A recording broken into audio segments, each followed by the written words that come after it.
तो कैसे आप सभी लोग। मैं उम्मीद करता हूँ आप सभी लोग बहुत ही अच्छे होंगे। बच्चे, मेरा नाम है जय और आज मैं आप लोगों को आपके जीव विज्ञान के दूसरे अध्याय यानी उत्तक को मैं आज उसका हल कराने जा रहा हूँ। और देखिए आप इस हल को कैसे करते हैं। और हाँ, एक और बात, आप सभी लोग यदि पहली बार पधारे हैं हमारे चैनल पे तो इसका सदस्य बनने के लिए आप लोग कृपया करके चैनल को सब्सक्राइब कर दीजिए और वीडियो को लाइक जरूर कर दीजिएगा। और हाँ, घंटिया तो याद से बजाइएगा। चलिए देखिए, प्रश्न संख्या पहला। प्रथम प्रश्न, पहला प्रश्न, गैसों का विनिमय किसके द्वारा संपन्न होता है। देखिए प्रश्न पर जाएंगे परंतु उससे पहले हम समझेंगे कि उत्तक होता क्या है। आप सभी इस बात को तो समझ गए होंगे, हमारा पूरा का पूरा शरीर किस चीज से बना है। तो हमारा पूरा का पूरा शरीर जो है वो बना है किस चीज से। देखिए हमारा पूरा का पूरा शरीर बना है कोशिका से, जिसको हम मूल इकाई के भी नाम से जानते हैं, मूलभूत इकाई के भी नाम से जानते हैं कोशिका को। अब देखिए क्या है कि ढेर सारा कोशिका, ये कोशिका तो सबसे छोटी चीज है। ये वही बात हो गई कि एक बिल्डिंग बनाने के लिए ढेर सारा ईंट लगता है। और ढेर सारा ईंट क्या पूरा बिल्डिंग बनाता है क्या? अरे ढेर सारा ईंट मिला मिला करके दीवार बनाते हैं, है ना। और उसके ऊपर में फिर से कुछ जोड़ते हैं। तो ये वही बात है, ढेर सारा कोशिका मिल करके एक उत्तक बनाता है। देखिए ये एक तो कोशिका है। क्या है ये? कोशिका है। देखिए ये है कोशिका। ठीक। अब इस कोशिका को क्या करना है, उत्तक बनने के लिए ढेर सारे कोशिका मिल जाएंगे ना, तो इनके ग्रुप को, इस पूरे को उत्तक कहेंगे। समझ रहे हैं? और ढेर सारे ऐसे ऐसे उत्तक, ढेर सारे कोशिका के ग्रुप मिल जाए और ऐसे ऐसे ढेर सारे उत्तक मिल करके इस पूरे को हम अंग कहते हैं। और ऐसे ढेर सारे अंग मिल जाएं तो वो एक पूरे शरीर का निर्माण करते हैं। भाई यही तो बात है, यही है ना जी। चलिए तो ये अगला, आगे बढ़ते हैं। आइए, प्रश्न संख्या देखिए आप पहला, गैसों का विनिमय किसके द्वारा होता है। देखिए उसका उत्तर जो होगा स्टोमाटा के द्वारा। आप सभी जानते हैं हमारे पौधे को करना होता है प्रकाश संश्लेषण। प्रकाश संश्लेषण करने के लिए पौधों को क्या क्या चाहिए, जल्दी जल्दी से लिखे कमेंट बॉक्स में, मैं बताता हूं तब तक के लिए। देखिए करने के लिए इसको चाहिए कार्बन डाइऑक्साइड। कहां से मिलेगा? अरे हम इंसान छोड़ेंगे। दूसरा क्या चाहिए इसको? सूर्य का प्रकाश, यानी कि ये सूर्य का प्रकाश भी चाहिए। ठीक है, चलिए सूर्य का प्रकाश भी चाहिए। अब आगे, सूर्य का प्रकाश भी मिल गया इसको। अच्छा, अब इसको क्या चाहिए बताइए? इसको पानी चाहिए, वाटर, पानी और मिनरल। तो ये सभी इसको कहीं ना कहीं से चाहिए होते हैं। तो इसको जो होता है गैस, यानी ये कार्बन डाइऑक्साइड लेकर के ऑक्सीजन को छोड़ता है और हम ऑक्सीजन को लेकर के कार्बन डाइऑक्साइड को छोड़ते हैं। इसी को तो गैसों का विनिमय कहते हैं। ये किसकी मदद से होता है? याद रखिएगा, स्टोमाटा की मदद से। उत्तर इसका बी हो जाएगा। कुछ बूझे? और क्लोरोफिल क्या करता है? वो इस सूर्य के प्रकाश को सोखने का काम करता है। चलिए, उम्मीद करते हैं आपको ये सब बुझा गया होगा। अगला प्रश्न पे आइए, कॉर्क कैम्बियम का उदाहरण है। देखिए उत्तर पार्श्व विभाज्योतक, शीर्षस्थ विभाज्योतक या इंटर कैलरी विभाज्योतक, और एक है आपका प्राथमिक विभाज्योतक। देखिए उसका उत्तर जो हो जाएगा ये हो जाएगा पार्श्व विभाज्योतक। ठीक है, कॉर्क कैम्बियम का। इनमें से किस पौधों में एरेनकाइमा पाया जाता है? तो देखिए मरुभूमि में पाए जाने वाले पौधे, चट्टानों पर पाए जाने वाले पौधे, या लवण युक्त वातावरण में पाए जाने वाले पौधे। देखिए उत्तर यही होगा, लवण युक्त वातावरण में पाए जाने वाले पौधे को ही हम एरेनकाइमा के भी नाम से जानते हैं। मतलब इनमें एरेनकाइमा ये पाया जाता है। अगला प्रश्न, इनमें से कौन ऐसा सरल यांत्रिक उत्तक है जिसमें लिग्निन नहीं पाया जाता है? इनमें से कौन सा ऐसा सरल यांत्रिक उत्तक है ना, जिसमें लिग्निन नहीं पाया जाता है? पैरेनकाइमा में लिग्निन पाया जाता है, ठीक। और कोलेनकाइमा में उसको देखेंगे, स्केलेनकाइमा में भी नहीं पाया जाता है। इसमें भी नहीं, इसमें भी नहीं, इसमें भी नहीं। तो उत्तर क्या होगा? कोलेनकाइमा। देखिए इन दोनों में कंफ्यूज मत होइएगा, ये क्लोरेन है, ये कोलेन है। पौधे में सबसे लंबी कोशिका कौन सी है? देखिए पौधों में सबसे जो लंबी कोशिका होती है ना, वो फाइबर होते हैं, है ना, फाइबर। फाइबर सेल या फाइबर उत्तक होगा, यहाँ पे उत्तक भी हो सकता है, ठीक है। तो ये फाइबर में ही तो आता है आपका जाइलम और फ्लोएम, है ना। जाइलम क्या करता है, नीचे से जड़ से पानी वानी को लेकर के पौधे तक पहुंचाता है, जो खाना बनाने का काम करता है। और वापस जब खाना बन जाएगा तो खाना को पौधे के अन्य भागों में बांटने के लिए, जैसे कि पत्तों को खाना देना, जो बड़े बड़े तने हैं उनको खाना देना, सबको खाना देना जरूरी है ना, जड़ को देना। तो ये खाना देने का काम फ्लोएम करता है, उन्हीं को कहते हैं फाइबर वाला टिश्यू। तो यहाँ पे आप देखिए कि ये तो है, कॉर्क के किस जमाव, कॉर्क में किसके जमाव के कारण अतिरिक्त सुरक्षा उत्पन्न होती है? कॉर्क में किसके जमाव के कारण अतिरिक्त सुरक्षा उत्पन्न हो जाती है, अलग से सुरक्षा और उत्पन्न हो जाती है? कॉर्क में ऐसा क्या जम जाता है? तो देखिए रेजिन, ए ऑप्शन है सुबेरिन, बी ऑप्शन है लिग्निन, सी है रेजिन और डी है टेनिन। उत्तर इसका हो जाएगा सुबेरिन। देखिए सुबेरिन के जमाव से ही इसको जो अतिरिक्त सुरक्षा मिल जाती है किसी भी कॉर्क को। देखिए यहाँ पे वाहिनी यानी वेसल्स एवं सखी कोशिकाएं यानी कंपेनियन सेल्स किसके जाइलम एवं फ्लोएम में पाई जाते हैं? देखिए ये सभी अलग अलग प्रजाति के पौधे हैं, आप जो देख रहे हैं, ब्रायोफाइटा, टेरिडोफाइटा, है ना, इस तरीके से ये सभी के सभी, एक जीरोफाइटा होता है। तो सब अलग अलग तरह के पौधों के प्रजाति हैं। और ये बात आप ध्यान रखिएगा कि जाइलम एवं फ्लोएम पाया जाता है वैसे पौधे में पाया जाएगा जिसमें कि, वैसे पौधे उसी में पाया जाएगा जिसमें कि स्टीम, लीफ, मतलब पौधे के अन्य भागों में अंतर निकाला जा सके, कि पता चले कि हाँ ये पौधे का ये भाग है, जैसे ये जड़ है, ये तना है। घास में आप पता कर पाएंगे क्या? नहीं कर पाएंगे, लेकिन जिम्नो एंजियोस्पर्म में पता कर पाएंगे। और इसीलिए इसका उत्तर ये हो जाएगा एंजियोस्पर्म। डी, निम्न में से कौन सा विकल्प अंतर्वेशी उत्तक के लिए सही है? देखिए घास के पर्व में निम्न में से कौन विकल्प अंतर्वेशी उत्तक के लिए सही है? पहला, घास में पर्व के ऊपर पाए जाते हैं, मीट पौधे में पर्व के नीचे पाए जाते हैं, और बाद में स्थायी उत्तक में बदल जाते हैं। देखिए सभी हो जाएगा, ये सभी होता है अंतर्वेशी उत्तक के लिए, ये सभी सही है, ठीक है। अगला 9वां प्रश्न, निम्न में कौन कार्य के आधार पर विभाज्योतक उत्तक नहीं है? इनका कार्य के आधार पर इनका नाम नहीं रखा गया है। तो भैया ये कौन सा उत्तर? देखिए मास मेरिस्टेम, प्रोमेरिस्टेम, प्रोटोडर्म और अंतर्वेशी। देखिए उत्तर इसका अंतर्देशी हो जाएगा। अगला, पाइप में सरल स्थायी उत्तक के प्रकार नहीं है।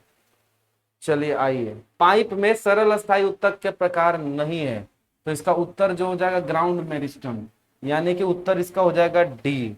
अगला प्रश्न, मृदु उत्तक की कोशिकाओं के बीच में पाए जाते हैं, तो इसका उत्तर हो जाएगा अंतर कोशिकीय स्थान। ठीक है, जो मृदु उत्तक होते हैं उनमें अंतर कोशिकीय स्थान के कोशिकाओं के बीच में पाए जाते हैं। याद रखिए, जैसे ये इनका ये उत्तक है, ढेर सारा कोशिका मिलकर उत्तक बना है, तो इन लोगों के बीच में आप देखिए कि सारे कोशिकाओं के बीच में यहाँ पे स्पेस है, गैप है ना। तो ये है, तो इनमें क्या पाया जाता है? अंतर कोशिकीय स्थान, इसी को बोलते हैं अंतर कोशिकीय स्थान, स्पेस। जिस मृदु उत्तक की कोशिकाओं में हरित लवक पाया जाता है उसे क्या कहते हैं? देखिए उनको क्लोरेनकाइमा कहते हैं। मैंने बोला है क्लोरोफिल, क्लोरो का मतलब ही हरा हो जाना, तो हरित लवक पाया जाएगा क्लोरेनकाइमा में, और क्या। मूंगफली और बादाम के छिलकों में पाए जाते हैं कौन कौन से?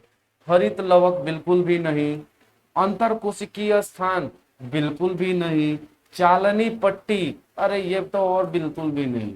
उत्तर क्या हो जाएगा? बच गया सी, यानी यही होगा उत्तर। अगला, कॉर्क कोशिकाओं में पाया जाता है, उत्तर देखिए क्या? लैटेक्स, सेलुलोज, अरे भैया ये भी नहीं, ये भी नहीं, ये भी नहीं। लिग्निन पाया जाता है क्या? लिग्निन भी नहीं पाया जाता है, तो उत्तर आपका क्या हो जाएगा? सुबरीन। यानी उत्तर इसका हो जाएगा सी। ये क्या है, ट्रैकिड्स पाए जाते हैं, तो जाइलम में पाए जाते हैं ट्रैकिड्स कि फ्लोएम में कि वसीय उत्तक में कि पेशियों में। देखिए इसमें तो एकदम में नहीं, इसमें भी नहीं, इसमें भी नहीं, उत्तर क्या होगा, ए हो जाएगा। पौधे की लंबाई किस उत्तक द्वारा बढ़ती है, बताइए। देखिए इसका तो उत्तर सारे बच्चों को खुद ही पता होगा, बी, शीर्षस्थ विभाज्य उत्तक के नाम से बढ़ती है। मृदु उत्तक एक प्रकार का कैसा उत्तक है, तो आप देखिए खुद बताइए, जटिल उत्तक है, साधारण उत्तक है यानी कि सरल उत्तक है कि विभाज्य उत्तक है। देखिए ए होगा इसका उत्तर, सरल उत्तक है। प्रश्न संख्या अगला कि मृत जीवित कोशिका पाई जाती है मृदु उत्तक और दृढ़ उत्तक में, दृढ़ उत्तक और स्थूल कोण उत्तक में, मृदु उत्तक और स्थूल कोण उत्तक में, मृदु उत्तक और दृढ़ उत्तक और स्थूल कोण उत्तक में। उत्तर इसका क्या हो जाएगा बच्चा लोग बताइए, ऑप्शन में लिखिए नीचे कमेंट में, सी हो जाएगा।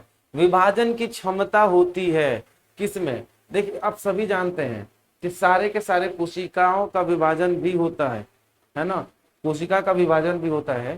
तो यहाँ पे आप देखिए कि विभाजन की क्षमता होती है, किसमें होती है भाई, तो याद रखिए विभाज्योतक कोशिकाओं में। इसके नाम में से पता चलता है कि ये विभाज्य हैं, ये बढ़ते रहते हैं।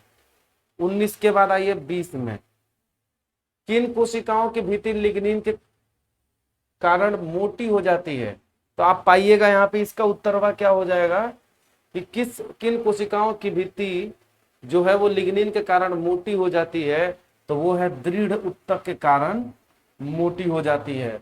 तो याद रखिएगा दृढ़ जो उत्तक है इनकी जो भित्ति है वो लिग्निन का जमाव होता है, जिसकी वजह से ये क्या हो जाता है, मोटी हो जाती है।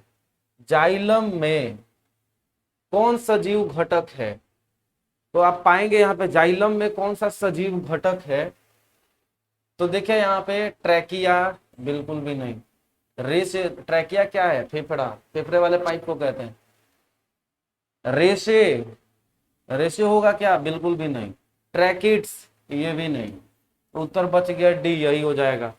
उसके बाद देखिए म्यूसिलेज टैनिन एवं रेजिन उत्पन्न करने वाले उत्तक को क्या कहते हैं, जो म्यूसिलेज टैनिन और रेजिन को उत्पन्न करता है उसको हम ग्रंथिल उत्तक कहते हैं। ठीक है, चलिए प्रश्न संख्या अगला, जीव विज्ञान की वह शाखा जिसमें उत्तकों की बनावट का अध्ययन किया जाता है उसको क्या कहते हैं, हिस्टोलॉजी कहते हैं। उसको क्या कहेंगे, हिस्टोलॉजी कहेंगे। और जो सेल का अध्ययन करता है उसको साइटोलॉजी कहते हैं, और ये आपका हिस्टोलॉजी है। ठीक है, अगला, शरीर की सतह और अंगों की मुक्त सतह को स्तरित करने वाले उत्तक का क्या नाम है। उत्तर इसका देखिए एपिथेलियम होगा, एपिथेलियम इसका उत्तर हो जाएगा, राइट आंसर। आइए अगला प्रश्न 25वें में आइए, पेशाब, तो प्रश्न है पेशाब बनाने वाले नालिकाएं में पाए जाते हैं, क्या पाए जाते हैं, घनाभ उपकला, संवेदी उपकला, स्तंभाकार उपकला या डी, इसका उत्तर कोई नहीं। देखिए इसमें घनाभ उपकला उत्तर होगा, ये हो जाएगा। 26 में देखिए किरेटिन संश्लेषण किस उपकला उत्तक में होता है, स्तरित उपकला, परिवर्ती उपकला, पट्टिकी उपकला या स्तंभाकार उपकला। देखिए स्तरित उपकला में ऐसा होता है। 27वां, जंतु के रक्त के प्लाज्मा में नहीं पाया जाता है, जंतु के रक्त के प्लाज्मा में क्या नहीं पाया जाता है, ये तो पाया जाता है, ये भी पाया जाता है और ये भी पाया जाता है, ये प्रोथ्रोम्बोप्लास्टिन नहीं पाया जाता है। 28वां, केंद्रक स्तनपायी के लाल रक्त कणिका में पाया जाता है, स्तनपायी के लाल रक्त कणिका में पाया जाता है, कब, किस अवस्था में, जब वो जन्म के समय पाया जाता है। याद रखिएगा कभी भी कोई भी स्तनपायी जो जीव है उसके लाल रक्त कोशिका, आप सभी जानते हैं हमारे खून में 3 तरह की कोशिकाएं पाई जाती हैं, लाल रक्त कोशिका, श्वेत रक्त कोशिका और एक तीसरा भी है, तीसरे का नाम आप कमेंट में लिख के बताइए। ठीक है, तो ये है, तो लाल रक्त कोशिका जो है उसका अपना केंद्रक नहीं पाया जाता है। ठीक है, तो लेकिन कब नहीं पाया जाता है? उसके वयस्क होने के बाद। लेकिन जब तक वो बच्चा रहेगा तब तक उसमें ये पाया जाएगा, ये बात ध्यान रहे। तो उत्तर क्या होगा इसका? इसका उत्तर ए हो जाएगा। भ्रूणीय अवस्था में रहता है लेकिन वयस्क अवस्था में आते ही ये सब खत्म हो जाता है। ठीक है। पेशाब का पीला रंग लाल रक्त कणिका के मरने के बाद किस भाग से बनता है? पेशाब का पीला रंग बताइए। यूरोक्रोम के ये प्रेजेंस के कारण ऐसा होता है, लेकिन किसके कारण बनता है? तो पायरोल रिंग से ये बनता है। शरीर में कहीं पर भी चोट लगने या संक्रमण होने पर कौन सा भक्षण कोशिका का कार्य करता है? तो देखिए, ये कार्य करता है मोनोसाइट। निम्न में कौन विकल्प मृदुतक के लिए सही है? तो इसका उत्तर हो जाएगा प्रोजेनकाइमा में सहारा देता है, बिल्कुल सही। एपिडर्मिस में जल वाष्पीकरण को रोकता है, ये भी सही। एपिडर्मिस में प्रकाश संश्लेषण करता है, ये भी सही। उत्तर हो जाएगा आपका डी। प्रश्न संख्या 32। डैश काफी मोटे दीवाल वाले मृत कोशिका से बना होता है। तो देखिए, क्या ये डैश किसकी बात कर रहे हैं? यहाँ पे क्या भराएगा? पहला, कौन सा ऐसा अंग है जो कि बहुत ही मोटे दीवाल वाले मृत कोशिका से घिरा रहता है? तो उत्तर देखिए इसका दृढ़ तंतु है ना, बहुत मजबूत होता है, इसलिए इसका नाम है दृढ़ तंतु। शरीर का बाहरी और भीतरी रक्षक आवरण बनाते हैं। तो इसका उत्तर देखिए क्या होगा? संवेदी उत्तक बिल्कुल नहीं, संयोजी उत्तक बिल्कुल नहीं, कंकाल उत्तक भी नहीं, लेकिन एपिथेलियम उत्तक होगा, क्योंकि बच गया वही। ट्रैकिया और अंडवाहिनी में पाए जाने वाले उत्तक हैं, कौन से हैं? ट्रैकिया या अंडवाहिनी? ट्रैकिया यानी फूड पाइप, और अंडवाहिनी जो कि हमारे शरीर के अंदर में होता है, जो अंडों को एक जगह दूसरी जगह लेके जाता है। तो इसमें क्या है? इसका उत्तर होगा पक्षमल एपिथेलियम। सुबेरिन नामक कार्बनिक पदार्थ जमा रहता है, तो ये कॉर्क कोशिकाओं में सुबेरिन, ये ऊपर भी था सवाल, दोबारा आ गया है। जटिल उत्तक बना देता है, ये जटिल उत्तक जो है वो बना देता है, क्या करता है?